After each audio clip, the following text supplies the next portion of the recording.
Hey, I'm Sammy Mox, and in this video I'm going to show you how to make llajua. That spicy and fresh sauce that accompanies practically all dishes, essential in Bolivian cuisine. You'll find it in every table in the country. Everyone enjoys it, no matter who they are.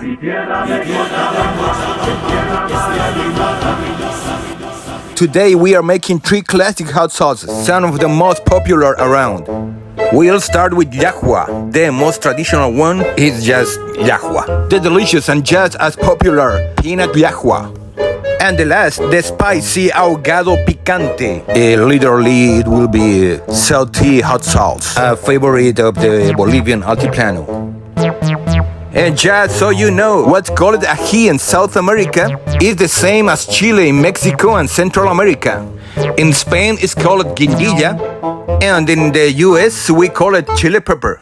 And just like that, we are moving on to the first recipe. Here's what you'll need: 1 tomato, 2 locotos, and salt. But what is locoto? It's a type of ají or hot chili growing in the Andes, especially in Bolivia, Peru, Ecuador, and northern Argentina. People also call it rocoto. Depending on ripeness, they can be red, yellow, or green. Ripe ones are hotter, but for my taste, the green ones are the best. The only problem is, it's tough to find them outside the countries where they are produced. So as an alternative, you can use serrano chile, which is the one that tastes the most similar in flavor. Yeah, I think so. And as optional ingredient, you can throw in a splash of olive oil, a piece of chopped onion, and of course some herbs. You can use parsley, cilantro, basil, or really any herbs you have around. It all works. But this llajua will be unbeatable if you toss in a few leaves of quilquiña. This herb grows at the same places as locoto, and sadly, just like locoto, it's pretty hard to find anywhere else. But in over Central America, especially in Mexico, there is a herb called papalo. It's in the same family as quilquiña, and it's sure that an amazing flower. Alright, let's dive in. Chop the tomato up in small bits. Now let's do the same with the locotos. Make sure you take out the seeds, or this sauce will pack a serious punch. No. If you don't want this sauce to be super fiery, make sure to get the seeds out. Alright, everything goes in the blender. Tomato, locoto, herbs, salt, and hey, add a clove of garlic if you are into it.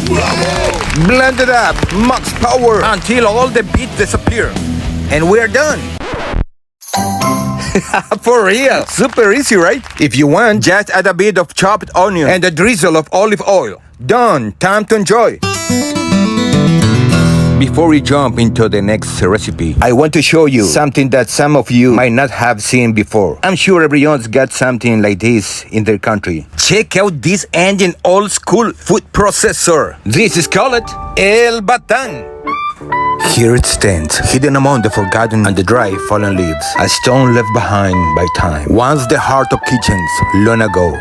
Grains, seeds, herbs, sauces, everything that wished to be ground found its place here. The batán is 2 stones, one large, flat, heavy, unmovable, the other crescent-shaped, alive, dancing, obedient to the hand. And when the moment comes, it performs its ancient dance, crushing, pounding, blending, awakening aromas, and the flavors, all flavors meet on the patient stone of the batán.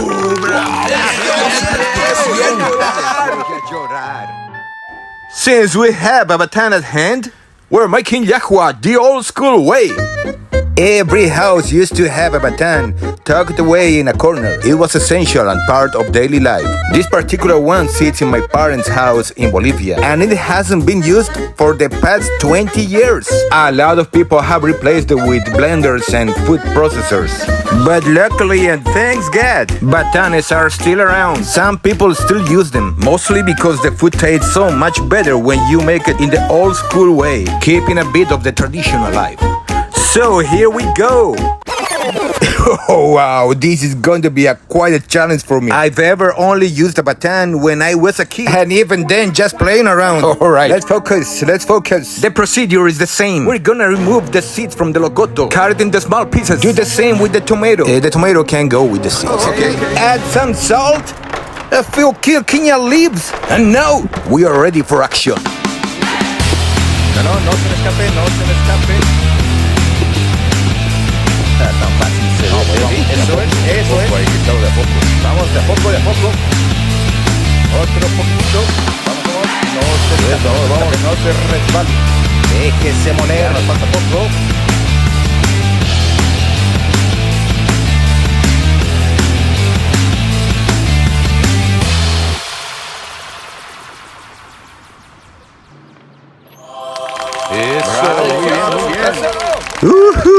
What a fit! Alright everyone, now it's time for the delicious peanut llajua. These are the ingredients. Half an onion of any color, yellow ají panca, or chile de árbol, or hot chili pepper. You can start with about 10 grains or even less and adjust your taste. About 300 grains of roasted peeled peanut, the kind that's ready to eat. Salt to taste, and a bit of oil, butter, or whatever you prefer to saute the onion. Alright, let's toss the chilies. Just a quick toast. Don't go too far. When those dark spots start showing up, they are good to go. Next up, we're tossing the peanuts too. And yep, they are already toasted.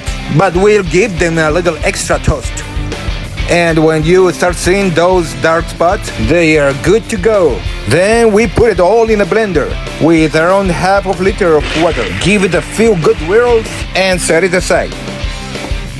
Now let's work on the onion. We chop it in the small cubes. Get a pan ready to saute. And in it goes. We cook it until it turns nice and translucent. Then put in the blended peanuts. Once it starts boiling, we lower the heat and let the peanut and onion mix simmer for a bit. Meanwhile, we take care of the chili. In this case, I'm using the Mexican chile de árbol. Okay, let's remove all the seeds. You can easily do that by splitting them in half, giving them a little squeeze with your finger. The seeds will come right out. Blend them with a little water, then put it into the pan where the peanuts have been cooking for the past 15 minutes. At this point, we can also go ahead and add some salt. Salt's added to taste, however much you like. Give everything a good stir and let it cook for about 15 more minutes. It's worth scraping the bottom with a spoon to keep it from sticking. And after those 15 minutes, folks, our peanut llajua is ready to hit the table. Bravo. Tastes amazing hot or cold. It goes great with no soupy dishes. It's perfect with grilled meat, any dish with boiled potatoes, or you can decide. And finally, folks, the ahogado picante, which literally means sauteed chili. And that's exactly what it is. A spicy sauce made with sauteed onions and chili pepper. Ingredients? 1. Any color chopped onion. Mexican chile de árbol to taste. A cup of oil or lard. And a pinch of salt. And just with these 4 ingredients, we've got ourselves a tasty traditional spicy sauce. But if you really want to take this recipe to the next level, make that leap to glory. You're gonna need the 5th ingredient, the almighty bacon. Around 150 grams will do the trick. And just so you know, bacon is not traditional. It's my own little twist. Alright guys, first we fry the bacon for about 5 minutes. Then we toss in the onion. Mix it all up with the bacon. Splash in a good block of oil. And let it cook for another 3 minutes. Meanwhile, our chili, already roasted and seed-free, goes into the food processor for a few quick spins. No water or nothing. And once it's all blended, straight into the pan it goes. We put in the rest of the oil. Don't forget the salt. Give it a good stir and let it cook for a few more minutes. And ladies and gentlemen, here is it. The humble, simple, and explosive delicious ahogado picante. This sauce is best served hot, and it goes with pretty much anything. Though it pairs especially well with llajuas, a series of delicious thick soups made with grains, which I'll be showing you in another video. And well, that's a wrap. I hope your taste buds enjoy these amazing sauces. I'll see you in the next video, where I'll be bringing you another delicious dish from Bolivian cuisine. So that's it, my friends. See you next time.